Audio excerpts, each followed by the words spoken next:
Bonjour. Alors donc pour votre premier shop-in-shop en Europe, vous choisissez Milan. Donc pourquoi ce choix et comment a été un peu développé cet espace? Milan, c'est d'abord très important en Europe, c'est symbolique, hein, c'est la capitale de la mode, des mannequins, etc. etc. Et pas que ça, hein, parce que aussi à Milan, il y a beaucoup de théâtre. L'Italie est un foyer d'artistes.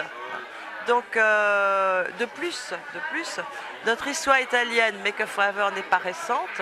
Hein, je suis présente en Italie depuis très longtemps. Alors, la jeune génération l'oublie un petit peu, mais Make Up Forever n'est pas une marque très jeune, comme moi d'ailleurs non plus, hein, voilà, en 84.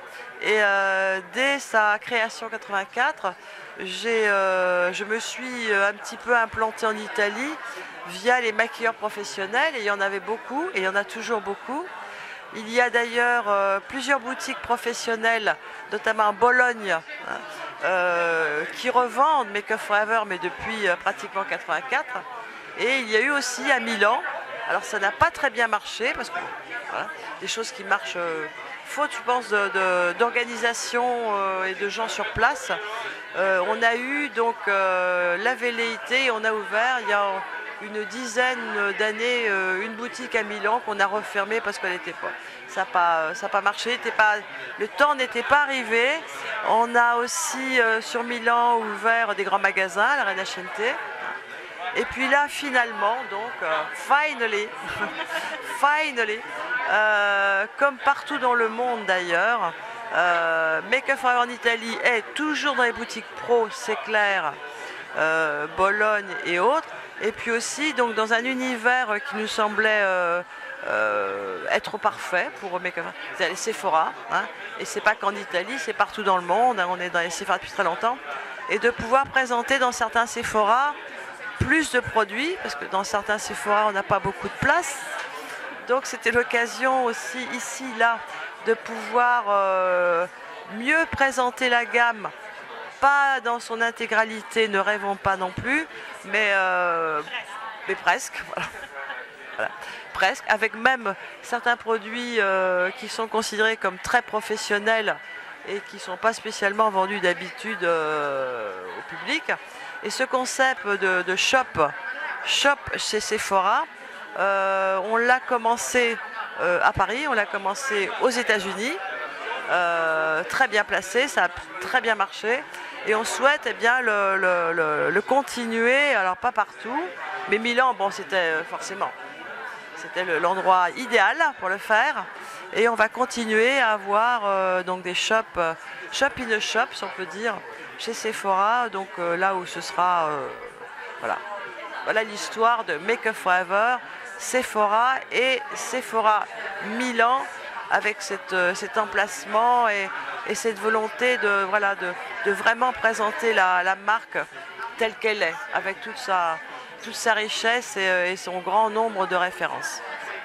Alors donc vous êtes un peu leader justement pour les produits professionnels qui s'approchent aussi à une clientèle plus, disons, accessible, normale, oui. Quels sont les produits stars de cette ligne? Des produits stars sont en général les premiers produits qui ont été faits, hein, c'est toujours en 84, bien sûr, j'avais pas beaucoup d'argent, hein, j'étais pas une femme d'affaires, donc j'ai fait des produits essentiels, hein, pour commencer, essentiels pour les pros, et c'était les fards à paupières.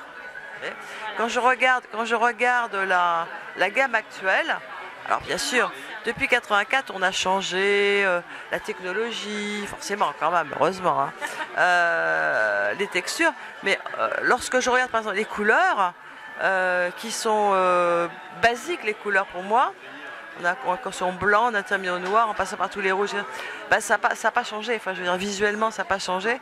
Et c'est resté le produit symbolique, hein. C'est ce qui a amené le public aussi. Enfin, les pros sont venus pour ça, mais le public est venu pour ça.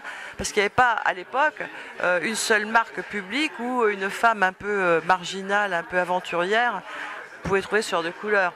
Les femmes qui se sont rapprochées des marques pro sont les femmes qui en avaient un peu ras-le-bol d'avoir des marques extrêmement classiques. Il n'y avait pas grand-chose dans les marques à l'époque.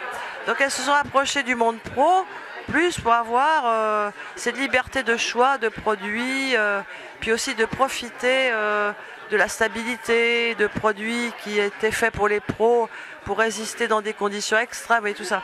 Donc les femmes ont bien changé, elles vont maintenant chercher de la technologie et des choses.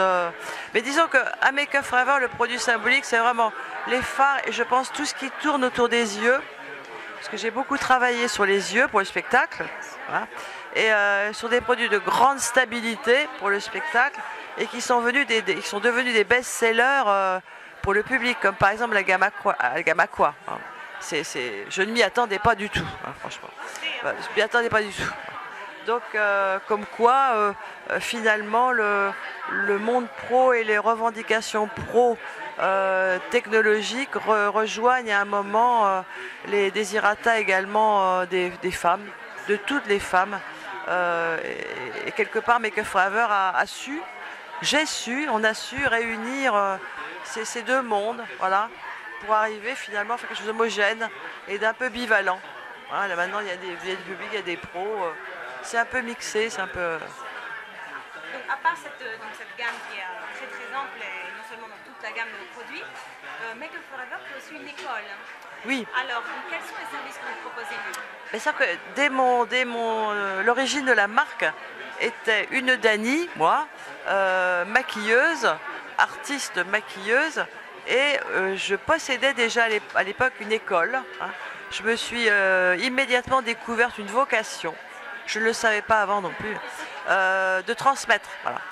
Donc très rapidement, j'ai ouvert une école, bien avant 84 déjà d'ailleurs, avant la naissance de la marque. Et c'est à travers cette éducation, ces élèves, où j'ai ressenti d'ailleurs le besoin de faire d'autres produits, parce que j'avais beaucoup d'élèves. Et quelque part, la marque a toujours été... Alors les produits sont nés dans un foyer éducatif, moi, mes élèves, l'école. Et j'ai toujours, à travers le produit, apporté l'éducation. J'ai une réputation prof sur mon front. Et lorsque j'ai dû aller de par le monde présenter mes produits, eh bien, j'allais éduquer.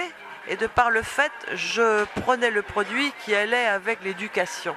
Donc c'est quelque part, pour moi, c'est vraiment une vocation première et qui a toujours, maintenant, Make Up For Ever, son sens, qu'on a toujours une école.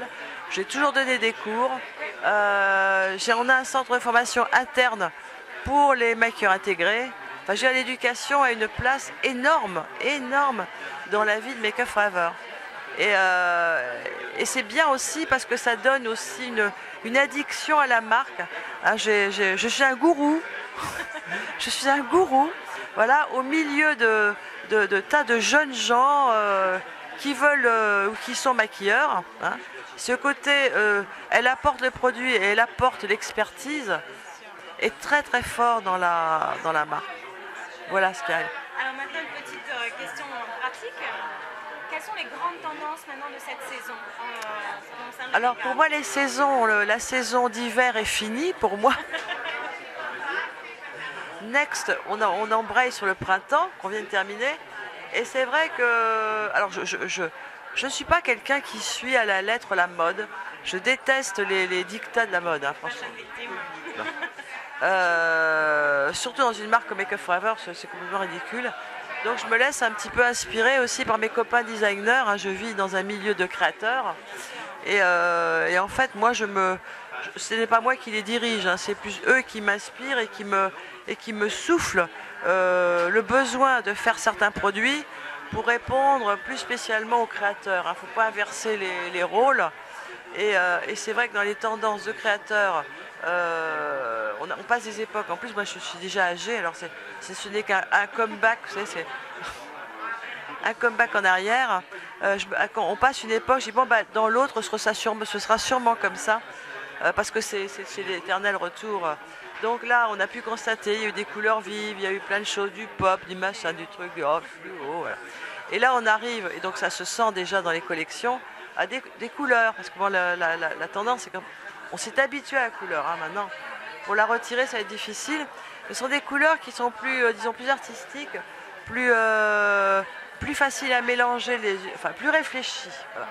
Et ces couleurs réfléchies qui vont bien ensemble m'ont un peu entraîné vers non pas vers des hippies, des choses comme ça, des 75, mais plutôt de la bohème, vous voyez, ces roulottes de nomades plus ziganes, où il y a plein de couleurs, et on se dit, mais c'est merveilleux, parce que toutes les couleurs vont très très bien ensemble, malgré tout. Et c'est calculé. Donc la couleur, ça me connaît, je suis peintre. Donc j'ai refait un peu cette palette avec des couleurs qui à la base ne devraient pas du tout aller ensemble, comme du vert, du bleu, du mauve, hein, et qui en colorimétrie sont très jolies. Et je me suis refait une palette comme ça, et j'ai imaginé derrière ça cette fille bohème, mais mode malgré tout, dans un univers de roulotte, avec ce violet, ce vert. Et du coup, on a sorti, ce sera très joli, on a sorti ces couleurs donc en one shot. Très beau petit coffret que tout le monde va aimer, avec l'impression de tissu un peu bohème, voilà. Et un visuel avec cette fille qui est rousse d'ailleurs, qui fait très peu de rousse, qui est une bohémienne, oui vraiment, bohémienne actuelle, et qui a ce mélange de couleurs sur les yeux avec ces tons de pêche orangée doux mais colorés sur les joues et sur la bouche. Vous savez tout, il n'y a plus qu'à voir la photo qui est prête. Voilà. Merci.